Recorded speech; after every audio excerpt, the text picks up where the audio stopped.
Welcome to the ATP Project. You're with your host, Steve and Jeff. G'day, Steve-O. How are you? Good, mate, good. We're talking about insulin resistance. Now, if you don't want to be fat, you need to listen to this podcast. Okay. Because insulin resistance, Steve, and it's not just about ET bodies where you lose all your muscle and you've got this sort of gut happening there. That's right, ET. But what percentage of the population are affected by insulin resistance? Adult population, about 40%. Wow, so it's pretty big. Oh. And so we're going to be talking about some of the side effects of it. Mm-hmm. We're going to talk about how to prevent it potentially, what herbs and things you can do to treat it, get back on track. And look, I think right off the bat, number one thing with insulin resistance, and Steve, this is just from my purview, Sure. I mean, you're the expert, exercise and weight-bearing exercise would have to be one of the absolute best things that you could possibly do. Absolutely it is. And I've got to find the paper. Here it is. Okay. So what they did in this is a meta-analysis. Yeah. So we'll dive straight into this. We had dived straight into it. It's quick in the dead, Steve, as I say. It's awesome. Yep. Comparisons of different exercise interventions on glycemic control and insulin resistance in pre-diabetes and network meta-analysis. So you got to remember, insulin resistance is the step before you have type 2 diabetes. So it's all to do with regards to insulin, which obviously then is produced to help clear blood sugars in the bloodstream. Yeah, exactly. But insulin resistance, and I guess to sort of, before we dive in too quickly, Steve, is insulin is a natural hormone that is created when we consume or when we produce sugars in the body, right? So you can have sugary food, or you can even be having high glycemic index food, which can convert into blood sugar in the bloodstream, and then the body needs to obviously use it or store it. And so typically what happens is the more sedentary you are as well too, the more load, the glycemic load, I guess, that you've got to sort of, deal with. And you correct me where any of these things are wrong. This is good. But so you've eaten some food. Your body's produced insulin to help take that blood sugar level that we're not going to burn it, sitting down, going to watch TV. And it wants to convert it into glycogen. And if it can't store it as glycogen because all those doors are full, Steve, it will convert it into body fat, correct? Absolutely it will. And that's the problem. So what is the insulin resistance? What's happening there? These doors become sticky and effectively the body can't store it properly? Sure. Now, you mentioned doors, which is a great analogy. Yeah, and cell doors, I mean. So exactly. So do you want to explain that a little bit, what's happening in the insulin-resistant, man or / woman? Sure. So let's say insulin goes to ring the doorbell to open the door. And you got a little cable from the doorbell that rings to the doorbell. Well, that cable's not working properly because of fats in the blood or other mineral deficiencies or all sorts of other problems. And so insulin has to actually bang on the door with its fist. So lots of insulin has to be pumped out just to get the door open to let the glucose in. Yeah, so the way I like it is when you're younger and your insulin's working really, really well and your cells are accepting things really nicely and you don't have any resistance, your doors swing straight open. Absolutely. And it goes. As you get older and you get more insulin resistance, those doors become more stuck. And so the body then goes, well, hang on a minute.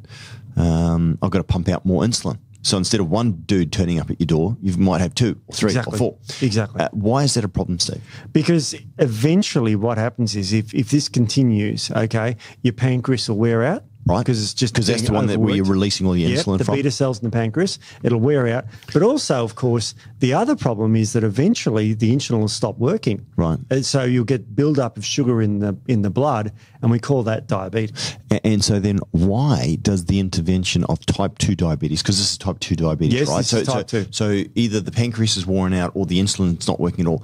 What is the intervention of medicine at that point? Is that then injecting more insulin? Well, that's the last of the thing. The first thing they use, the first line treatment is a drug called Metformin. Yeah, and what does that do? Metformin changes the gut microbiome and works by sensitizing the liver to insulin. Now this is a bit weird because sugar goes into the liver then detects there's enough sugar in the blood. Yeah. So it stops making it, right? Right. If you're insulin resistant, the sugar doesn't get into the liver, so the liver thinks you're starving and makes more sugar. Right. So if it makes more sugar, guess where it gets it from? Your muscles. Right. So you break down your muscles. This is where you get the ET bod. The ET bod you mentioned before. Which is like the... your muscles starve. But, pot-bellied do. You're looking at me when you say that. No, Steve. No, not at all. But yeah, and that's obviously why you get the ET bod. Exactly. And we don't want the ET bod. No one wants the ET bod. No, because aesthetically it's probably not the most attractive thing, but it's not attractive because in health that's typically not a healthy looking specimen. Yeah. And you put on weight around your gut, which is terrible for your heart and all sorts of things. Yeah. So this is something you don't want to go down. You do not, and sometimes you get a warning. Sometimes it's fatigue and all this, and you might get, a fasting blood sugar levels about 5, not quite 6 yet, which is when you get diabetes. Yep. It might be slightly high. Yeah. And unfortunately, if the doctor turns around and say, "Oh, that's it, it's like intervene early." This is just going to get worse as you age. So metformin changes the microbiome, effectively helps the body. How does it work with the liver? It works with the liver by sensitizing the receptors to insulin. Right. So therefore, sugar can go into the liver. And that's where it gets converted into glycogen. Yeah. Yeah. So if and that's like stored energy ready to go. So the body then packs it in there and then it's like, okay, we can get it back out again and use that to, exactly do a little run or walk or whatever it may be. Whatever it is. Yep. So if you're insulin resistant, what happens overnight is the liver thinks you're starving because you've got low blood sugar levels in the liver. Right. So the liver makes all this sugar overnight. So you wake up, go to your doctor, get a blood test in the morning, a fasting blood test, they call it, after 10 hours of fasting, and your sugar levels are high. And you go, I'm eating this, what?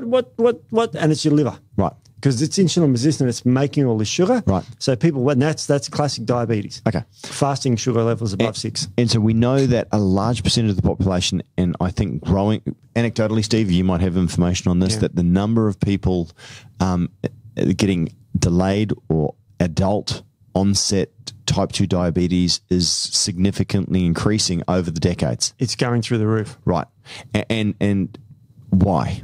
The first reason is we're getting fatter. Yeah. Second thing is we're getting older. Yeah. And the third thing is we're using more medicines which directly cause type 2 diabetes. Okay, well, the 1 and 3 we can talk about. Now, we've always got older, Steve. Yeah, I know. Even from when Adam was a boy. I mean, on average, we're getting older. Sorry. You mean the population? Yeah, the population. Is living for longer. Yeah. But, Steve, in terms of in modern history, we're looking then at food, exercise, medication, environmental factors. What else? Well, they're the main ones, but also stress, if you want to add that to it. Sure. Yeah. I guess. Yeah. And, you may want to add medications that cause type 2 diabetes. Now, most people know, and we should do a quick recap, and I said right at the very beginning of the show, exercise is probably number one. I would say the most important thing that you can do. For this, So, I mean, if you're worried about it, or if you've got it, don't feel like that needs to be a prison sentence for you. Correct. Now, that's right. No, it's completely reversible. Any exercise will help, and it will help in several ways. The first way that it helps is to reduce fat cells. Yeah. So if you can reduce your girth, if you can reduce the number of fat cells, and Steve, we're going to use a very controversial term here, but what we consider to be a healthy level. Oh, yeah. Right? Yeah. Oh, just love the body you're in. Well, unless it's killing you, which you can love it and then just drop dead. Yeah. But all I'm going to say, I'm joking. Self-acceptance is always really important.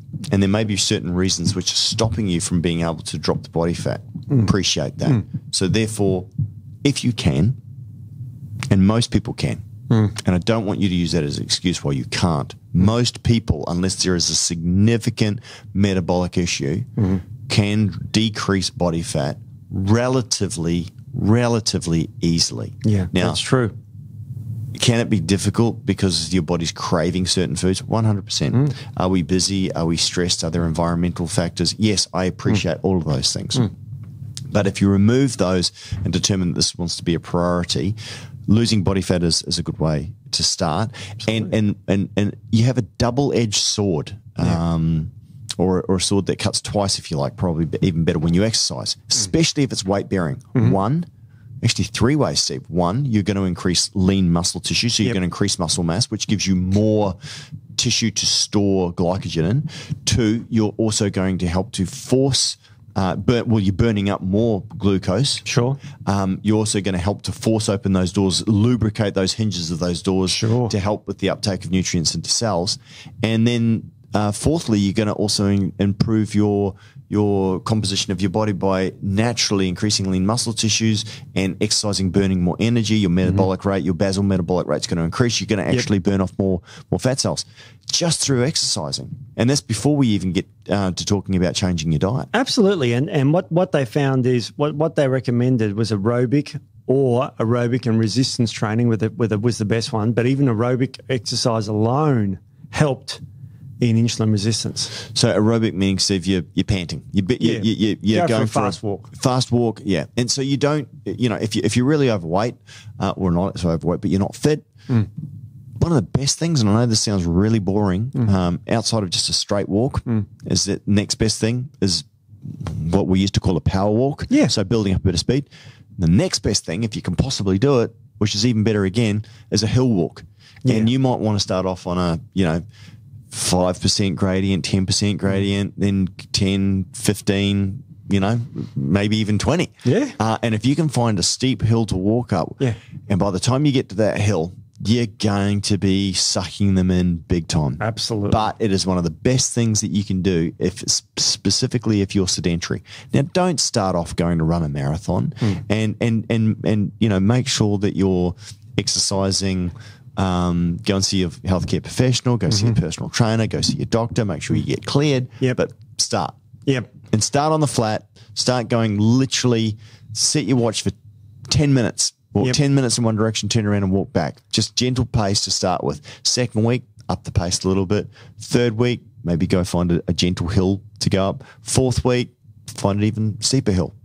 Push it. And the most dangerous exercise is none at all. So you unfortunately, like I agree with you when you say you got to have body acceptance and all that sort of thing. Sure. But absolutely. This is not about body shaming. Yeah. This is about health. Yeah. This is about health and wellness. This is not about body shaming. No. And remember, this, even if you accept you're happy being overweight, sure, your body won't like it either. I was going to say, Steve, even if nothing changes in terms of your circumference and the way that you look, if you start exercising, you're going to be improving your health. Vastly. So this is not about aesthetics. Yeah. No. It's okay. Steve-O. Yes. Bars. I know, it's morning tea time. Absolutely. Well, what do we eat? Well, what's interesting, mate, is obviously the bars that we've been working on are hitting the shelves everywhere across Australia, which is awesome. So they are now available in specialty. So that's all of your favourite local retailers, but also available at Woolworths as well too. Nice. Passionate love these bars, Steve. 20 grams of protein, high in fibre, natural flavours and colours. No dairy. No gluten. Yeah. So what about sucralose? No sucralose. Only natural, non-nutritive sweeteners that we use in there. Small amount of sugars that's in there is actually from the Belgian chocolate, which is actually made here in Australia, believe it or not. It's Belgian chocolate, but it's great. It's great. It tastes great. Yeah, put it this way: it's made to Belgian standards. If that makes sense, right? There we go. But got fibre in it? 9 grams, Steve, on average. So which makes up the nutritional gap, right? Yep. The average person's normally about 10 grams short. But it's a jelly-like substance. If you guys listen to our podcast, if you're familiar with our products, this is something we've been working on for a very, very long time. They've just hit the market now here in Australia. So get into Woolworths and get into any of your good retailers. We'll be stocking them now. Fresh is best, so they've only got a relatively short shelf life on them. But get in, grab them while you can, because we will have supply, because we've got so much demand for the bars, which is great, Steve. It's great. Think of it like a sort of like a Turkish delight style, like that. So tastes beautiful. They really taste great. 20 grams of body balance collagen in them as well too, so that we're not putting crappy stuff in there. Most bars that you'll see out in the market, and look, I used to take the bars and I used to hate them because they're so full of maltitol and sorbitol, which cause havoc with your guts, which is why we don't use those sweeteners, if you like. And again, that they're not using whey or any form of protein that can denature. Collagen is very good for cooking and baking with, because the protein strands don't denature. Correct. So again, give it a try, something a bit different. And I know this sounds weird, but try the chocolate orange. It is really... It's nice. It's been crafted beautifully by the team. It's got some natural orange essence in there as well too. So it's a little bit different. But give them a try, especially if you're looking for something sort of, a bit naughty before Bed? Oh, that sounds wrong. Geez. But if you're looking for something, while you're having your cup of tea or watching TV, great in between meals as well too, or as a snack on the go. Give them a try. Yum. The second thing is, and this is another shock horror, is changing your diet. Now, what does that mean? What sort of diet? 100%, Steve. Reducing refined sugars would be the number one thing I'd be doing. Absolutely. Increasing protein would be and fiber would be the second thing that I'd be highly recommending. Increasing healthy fats would also be the next thing I'd be recommending. That's it. Yep. Well, what they did, they did this study, and it's called The Effects of a Low Carbohydrate Diet on Insulin-Resistant Dyslipidemia, which is fats in the blood. Sure. A randomized control feeding trial. So they really looked at this, and they said, okay, let's take the worst case scenario. Let's look. They tested what they call the Atkins diet, which is a low carbohydrate. Forget how many fats you eat. Forget how many calories you eat. So the only thing they said is get off the refined carbohydrates. So, and they wanted to measure in this particular case, and this is published this year in the American Journal of Clinical Nutrition, no less. So they picked, look, because we know low carbohydrates help, and you just eat more vegetables or whatever. What they did was say, okay, low carbohydrate, and we'll give them lots of saturated fats, and we'll give them all. We tried to pick the worst, just cutting out the carbohydrates. So bacon. Bacon's fine. Wow. Bacon's fine on this program. So on this program, they got all these participants, 164 of them. Yeah. They're quite a few. And the conclusion was a low carbohydrate diet, high in saturated fat, improved insulin-resistant dyslipidemia and lipoprotein A, which is the very bad cholesterol, without adversely affecting the LDL cholesterol, which is the bad cholesterol, if we call it that. Yep. So carbohydrate restriction might lower cardiovascular disease risk independently of body weight.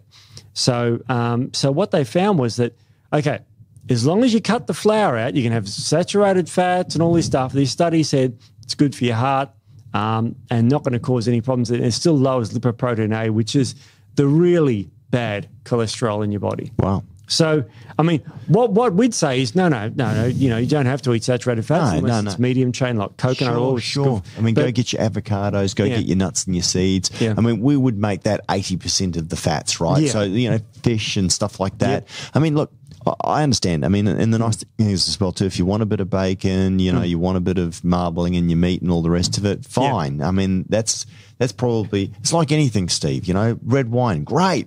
Bottles of red wine every night, no, probably not so great. Not so great. So yeah, but I like it because effectively it's a relatively what most people would consider to be an extreme study. Yeah. And going eating butter and bacon and, high in saturated lard fat and whatever you want, go for it. And they still got an improvement. They didn't just get an improvement. Their dyslipidemia went away. So the fats in the blood went less. Yep. And we know this now because fats in the blood are caused by carbohydrate consumption because, you talked about your scenario before about insulin resistance and it's not getting in the muscle, it's not getting in the liver. It has to go and turn into fat. Now, I've got a chart here, which we're going to put on screen, published in Diabetes Metabolism Journal 2022. Yep. And it shows the very, very top of this chart. It's on page 26 of this paper, and the paper is titled, I'll read the title, Insulin Resistance from Mechanisms to Therapeutic Strategies. So, and you can see right at the very top, it's increased free fatty acids in the blood. That's where it all starts. Right. Now, that can be from carbohydrate consumption, lack of activity, or having too much body fat. Yep. They're all related, of course. Yep. So, and you can see if you go down the chart there, it goes through all these mechanisms. Right at the bottom is glucotoxicity, which is type 2 diabetes. Right. It's toxic levels of blood glucose. Because remember, glucose in the blood is not good. So the glucose in the blood, does that oxidize the fats, Steve? I mean, what's going on there with arterial plaque and other things as well too? Because I appreciate that's kind of the next. Yeah. The other things that potentially should be on your radar. Yes. Right? Well, absolutely it does. Now, what glucose in the blood, and glucose, the way I used to teach my students, so this is not correct, but glucose sounds like glue, right? Right. And what glue does is sticks to things. Glucose sticks to proteins and forms these advanced glycosylated end products. Right. And they form RAGEs, which is radical advanced glycosylated end products. So free radicals. Wow. So this is where antioxidants are critical as well too, right? I mean, this is the other thing that's probably missing out of people's diets. Really high quality antioxidants. Like having a lot of flour in their diet, like base foods, like which is pro-oxidant, right? Yeah, very pro-oxidant. And you're not having, if you're having like Wheat Bix for breakfast, sandwich for lunch, and a noodles pasta for dinner, then you're not going to have loads of vegetables, fruits, and salads, and nuts and seeds, and all those antioxidants. Yeah. So it's bad. And the free fatty acids come from carbohydrates, not from ingestion of fat. Yeah. Actually, and Steve, we should actually do a talk about the different benefits of the different oils and nutrients within nuts and seeds, because there are some incredible benefits, even with regards to macadamia nuts and even cashew nuts, even in the health of your mouth. Again, Steve, and we talk about oral health being critical for arterial health and heart health as well too. So many of these things are sort of interrelated. And this was, a lot of people go, oh, it's 1 + 1 = 2, but it's actually not. It's 1 + 1 + 1. It's synergistic. It's not addition. It's synergistic. So this is why it can make such a big impact, right? Absolutely. So the whole thing with insulin resistance starts with fat in the blood from carbohydrate ingestion and lack of activity. So that's why those two things are the first two things you correctly mention up front. So that's got to be the basis of treating insulin resistance. You've got to get rid of the fats out of the blood. You can burn them out or not eat them in the first place. How about both? So we get up and we're not eating those cereals for breakfast anymore, and we're not exercising, if that makes sense. Yeah, it does. So that's the very first two things. So the third thing you've got to be consuming is more polyphenols in your diet. Well, and this, Steve, is where typically in the diet that I had, and again, this is not the one and only. No. Please don't think, oh, you have to use this one here. But this is where, things like really nice tanniny, vegetables and things like that. And what I mean by that is that your lettuce and stuff like that, the darker coloured lettuces. And I always liked colour as an indication of colour's a great indicator of polyphenols, Steve. Yep. So and then obviously you can use fruits and things like that, which I used to use very heavily on the weekends as well too, and pomegranates and other stuff like that as well too. Well, they're all rich in polyphenols. Now polyphenols are vitally important. There's a paper on it. Steve, do you have a list of the best polyphenol? For this particular topic, I do actually on table 1. So what I'd like to hear, and just as people are thinking about this as well too, depending on the diet that you're getting, Steve, list off some of the polyphenols, and also, Steve, there could be some benefits on the ORAC score here as well too, which is the ORAC, the oxidative radical absorption, which is a fantastic antioxidant. So again, if you're looking to mop up those free radicals, so anyway, Steve, go. Do you want the foods or the actual names? Well, list the foods, don't we? Yeah, absolutely, because I think most people are interested in what sorts of foods they should be eating. The first food you should be eating, chocolate. There you go. Now everyone's going to go, what are you just telling me? I can't eat sugar. I didn't say sugar. I said chocolate, cocoa. What's interesting with regards to cocoa and chocolate is that you can get in the higher the percentage of cocoa on your dark chocolate, the lower sugar. Yeah. And again, a small amount is fine. Yes. As I said, I used to try and keep mine below 30 grams of sugar for the entire day. And I'd still maintain my ketogenic status. So the next bit of food you want to be eating, blueberries. That was tested in a paper. 2010 showed it reduced insulin resistance. Sure. Olive oil. Nuts. Nuts. Love nuts. Strawberry and cranberries. And the nice thing about strawberries is also very low in, also blueberries as well too, very low in sugars. But cranberries, fantastic. Cranberries. Green tea was good. Green tea, flavonoid, these are a group of food. Apples, tea, broccoli, onions are very healthy as well. I love onions. I love baked onion. Yum. Yeah, it's not. I've never tried that. Resveratrol containing things, so peanuts and a little bit of dry red wine. And again, the funny thing is that not every night, but most, I'd say maybe 3 times a week, I would have a glass of red wine. Guess what? Never knocked me out of ketosis. Really? No sugar in red wine. No. None. Not much. So a little bit of red wine. And again, Steve, for hormone as well too, typically, I mean, if you really want to get down to tin tacks, no more than 2 glasses of red wine in any given day. But a small glass of red wine every second day, I actually think is really good for you. I think it's quite healthy for you. I don't like wine, but Yeah. Okay, going through this. Just got to watch the preservatives, but anyway. Absolutely. Any gallic acid, so that's again the fruits and that sort of thing. Yep. So we're ripping through these pretty good. So, peanuts with the skin on, actually, Steve. Yep. Brazil nuts with the skin on as well, too. Very, very good. Even genistin, which is can be useful. What's genistin? Genistin is found in things like some soy plants and that sort of thing. Yeah, not too much. A bit of tofu, but, I don't know. Is it found in tofu, Steve? Yeah, a little bit. A little bit, yeah. Anything with nanogen in it, so like any of your navel oranges, those sorts of things. Okay. Quercetin-containing foods. Yeah. So they're good. Any sort of fresh vegetables and fruits. Yep. And they're very, very good. Now, there's many, many others. Yep. But there's some of the more highlighted So ones. a little bit of dark chocolate's got some dark chocolate, polyphenols. sugar-free stuff's fine. There you go. Yeah. Bit of cocoa. Cocoa, not chocolate. Now, you can get it out of... you go to the supermarket and you get cocoa powder. Yep. It's bitter tasting. Yep. That sort of thing. That's fine. Yeah, we use a cocoa in our hot chocolate. Yeah. Yep.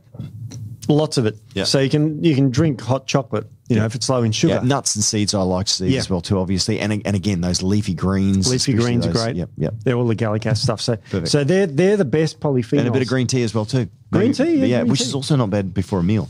No, absolutely. It's great for you.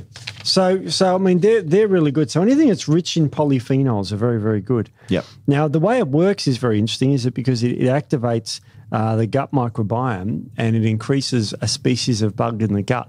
Akkermansia. Absolutely. Which is one of my absolute favourite compounds in the gut. And it reduces bifidobacterium. Right. And what does that do? Bifidobacteria is a firmicute that absorbs more sugars and carbohydrates out of your food. Yeah. So polyphenols reduce that a little bit. Yeah.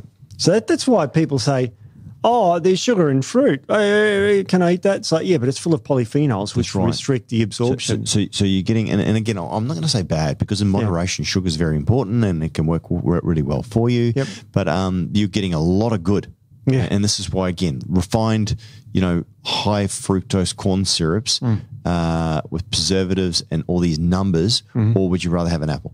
Yeah. You know what I mean? Please tell me. I think most people would understand which one's going to be healthier for you. It's a no-brainer. Yeah. It's a no-brainer. Another polyphenol that's very useful is berberine. Oh, yeah. So that's horrible tasting, but brilliant. Oh, yeah. Very good. So that one was found to increase akkermansia more than metformin. That's crazy. So, yeah. So it works great. Anti-inflammatory. It reduces depression. Helps improve metabolic parameters in schizophrenic patients. Now, I'm reading this out of an article, a review paper on it. Yeah. It's called Berberine, a herbal metabolite in the metabolic syndrome. Yep. The risk factors, cause and consequences of the disease. This published in 2022. So, very good paper on that tells you all the benefits of that. Yeah. Now, in the same category, if we're up to number 4 now, I think we are. Yeah, number 4. Cinnamon. I love cinnamon. I love cinnamon too. Cinnamon is such I remember when I was growing up in New Zealand, we used to get chocolate-coated cinnamon sticks. Oh. Yeah, and dark chocolate-coated cinnamon sticks, which, again, cinnamon has a very powerful impact on blood glucose, right? Yeah. Why? Why, Steve? What does it do? It works in a number of mechanisms. So this is what I love about it. The first one is it helps your gut. Right. So we've talked about helping your gut. Yeah. Well, the second way it helps, and here's the mechanisms here. Wow. I'll put this graph up on for those who's watching us on YouTube now. I hope everybody, because they're going to miss out on this gorgeous graph. Yeah. And hit that. It's like a fold out in your magazines, isn't it, Steve? It is. Oh, look at this. That. If you're watching on YouTube, oh baby. Yeah. Well, that's the thing I'm looking at. Right. That's our cinnamon. All right. So remember we talked about the doorbell before. Yes. And we Insulin rings the doorbell. Well, this repairs the cable in almost every aspect. Wow. Yeah. It improves all How this. much cinnamon and when, Steve? About a quarter of a gram to 1 gram anytime during the day. The studies are all over the place. If you have it around food, does it improve or it doesn't matter? It's totally fine. Really? Totally fine. As long as so that smoothie that we're now creating in our heads at the moment, it's full of those blueberries and strawberries and protein, of course, in there, and healthy fats from nuts and seeds. Bit of cinnamon in there. I mean, this is going to taste good. Well, this is why these Americans suck down these cinnamon donuts, right? And it's like, wait a minute. But tell me, What is it in the cinnamon specifically? Is there a compound? Are they isolated, or is it a mix? Is it a mix of polyphenols in there? Right. So, I mean, this comes under the polyphenol category, but it's such an individual, easy herb. You can get it from any supermarket. You can throw it on anything, in anything. It tastes great. It does. I love cinnamon. Yeah, not on donuts though. That won't help you. But hopefully people are wise enough to not say, oh, the guy said I can have cinnamon donuts. So look. Yeah, but we didn't say anything about cinnamon scrolls. I mean, you can have a look at these are all the studies on. I'll just show you. Just the thing is, it starts there, goes there, goes on the next page. Okay, it goes on forever. Yeah. So loads of studies on it, and they're all around a quarter of a gram to up to 3 grams a day. Wow. And one study was up to 6 grams a day, which is a lot. Did we work out an apex point? Do we work out where the sort of the ideal Anything amount? Over 1 gram Seems to be really powerful. Effective, yeah. Okay. The quarter of a gram in the capsule twice a day. There was a significant. It wasn't really significant changes. So I'd like to say 1 gram plus. Okay. Yeah. Any importance of? I mean, I hear capsule there, Steve, but I mean, cinnamon's such a nice compound. Why wouldn't you want to eat it? But was there any difference when you mix with the oral cavity as opposed to went straight into the gut? The only reason they put it in capsules in all these studies is because it was a placebo-controlled trial. That makes sense. So, but this is a problem, right, Steve? We don't know what interaction it actually has if it's actually getting into the oral cavity, right? Very true. And again, we don't even know how saliva may actually enhance its. Yeah, I don't know. I mean, I'm always looking at these studies, going, I wonder. Yeah. I mean, I guess we understand some mechanisms. Oh, great, get straight down. But I'm just wondering if there's any interaction in the mouth. There's a couple of paper studies here. Studies where they gave them just a teaspoon. Okay. Which was just it helped. So, but so did the capsule. So, does it help in the mouth? Probably would. I can't imagine it not helping there because that's where the microbes are as well. This is great for your microbes. Yeah. This is really good. And also very good for boosting your metabolism like thyroid and that sort of stuff. Great. So very good one for the thyroid as well. So that's our paper. Did I read the title of that one? No, I didn't. Cinnamon is a complementary therapeutic approach for dysglycemia and dyslipidemia control in type 2 diabetes and its molecular mechanism of action review. So that was June 2022. Wow. So really good paper. That is. Really good paper. So another thing about polyphenols just quickly is that they also stop. Remember I said at the start that the beta cells that produce the insulin wear out? Polyphenols protect against the damage to the pancreas as well. Wow. Yeah, great paper on that. And the title says it all. It says plant polyphenols, mechanisms of actions on insulin resistance and against the loss of pancreatic beta cells. Wow. Yeah, because if you can reduce because remember, blood sugar, if it's too high, is very, very toxic for your body. It's bad for your eyes and blood vessels. Yeah, and this is it with diabetes. You see people often get blindness. Limbs amputated as well too, Steve, as necrosis, I guess, sets in. And unfortunately, I don't want to sound harsh here, but type 2 diabetes is usually a self-inflicted wound that takes years to develop. Yep. You know, people hurt themselves doing something to themselves. This is hurting yourself over time. If you choose a pathway of poor diet and inactivity, you will end up like this. This is just what the stats say. It's too many studies showing that. And what I recognise as well too is that for people who are more sedentary and sort of living a normal life as opposed to your high-end athletes, young bucks and young bunnies that are out there trying to attract a mate and but they're having things like cinnamon, a little bit of dark chocolate after dinner with a little bit of red wine. These things are enjoyable and in moderation can actually be helpful. Definitely reducing too much of the refined sugars, too much of the pastas, too much of that sort of stuff. Very much so. And you don't have to give it all up. No. You can still enjoy life. Yeah. And again, it's that 80-20 principle, Steve, I think that can really help. And chromium supplementation works too. Yeah, right. That's probably number 5. I mean, that's a no-brainer. Chromium, is there a difference between picolinate, polynicotinate?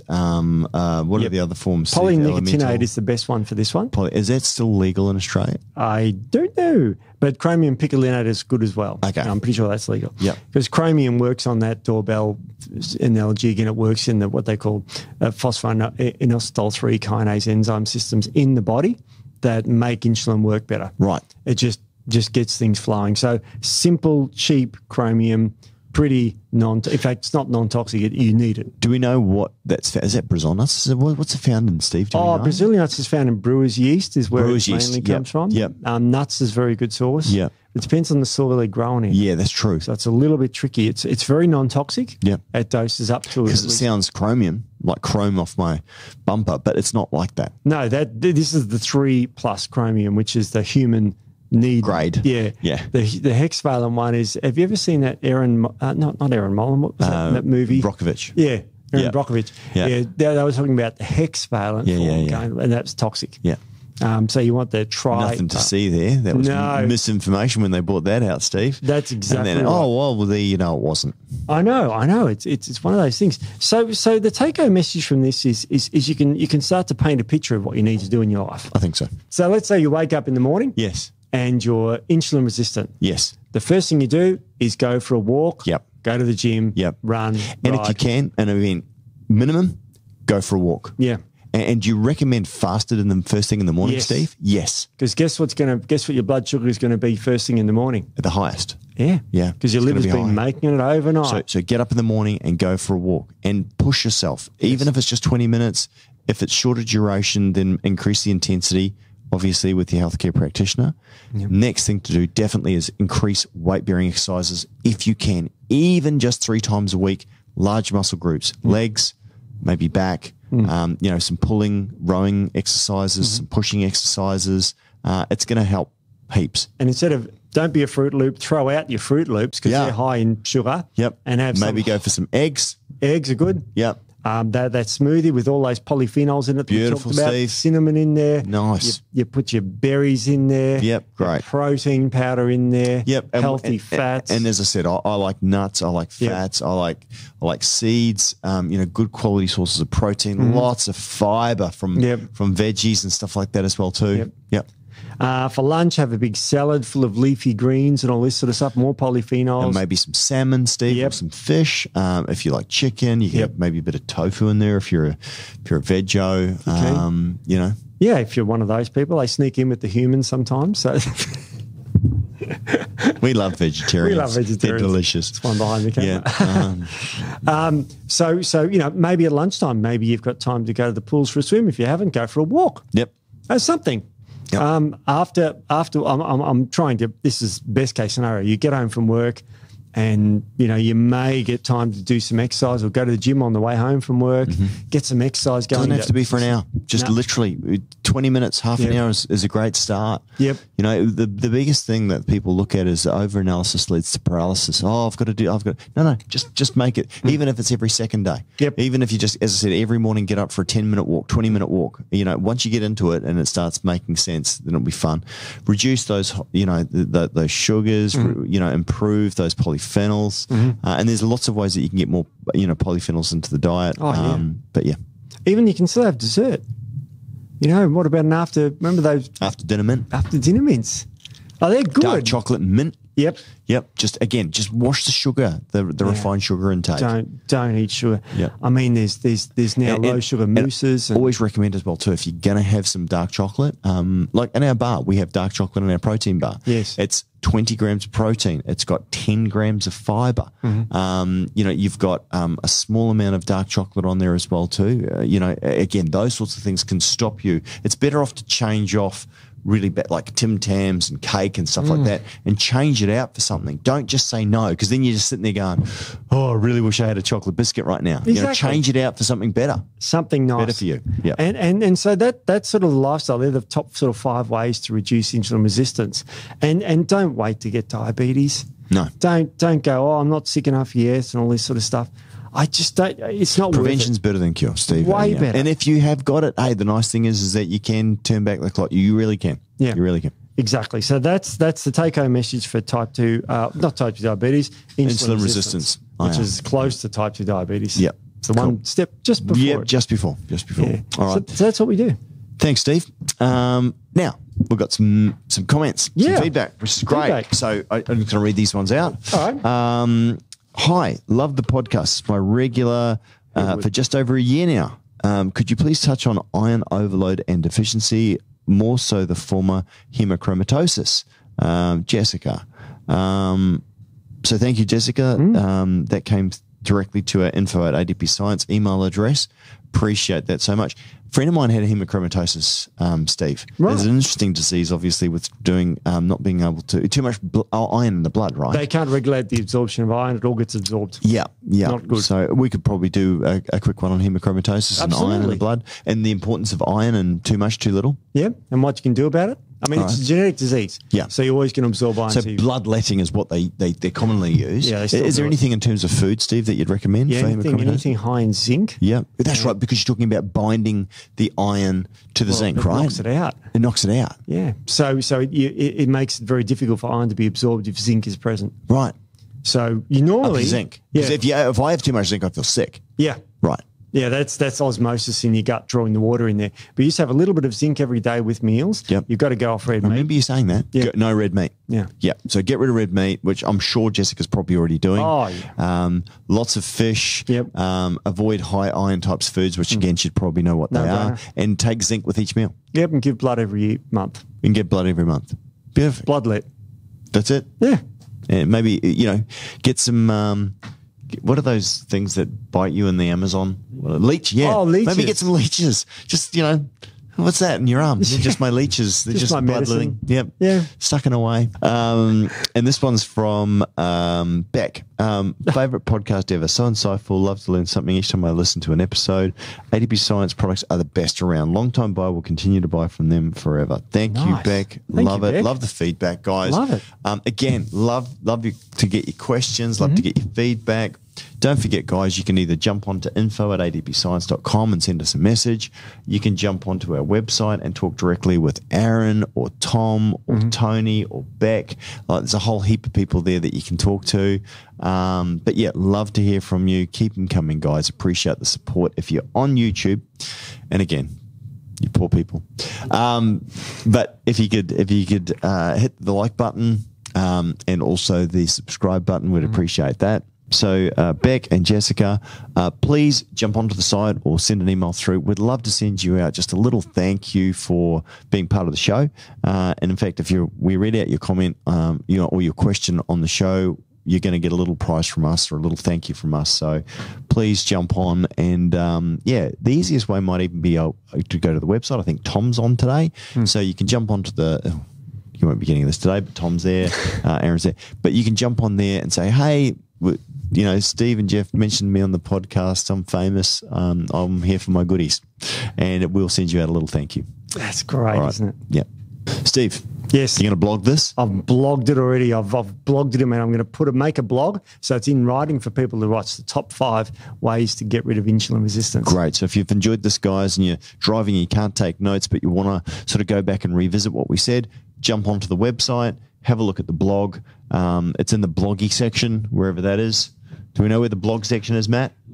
Learn. Oh. So under the Learn tab, click on blogs, and you'll see the insulin resistance blog from Steve with all of the highlights that you can take from there. Fully medically referenced. Perfect. Thanks, Steve. See you next week.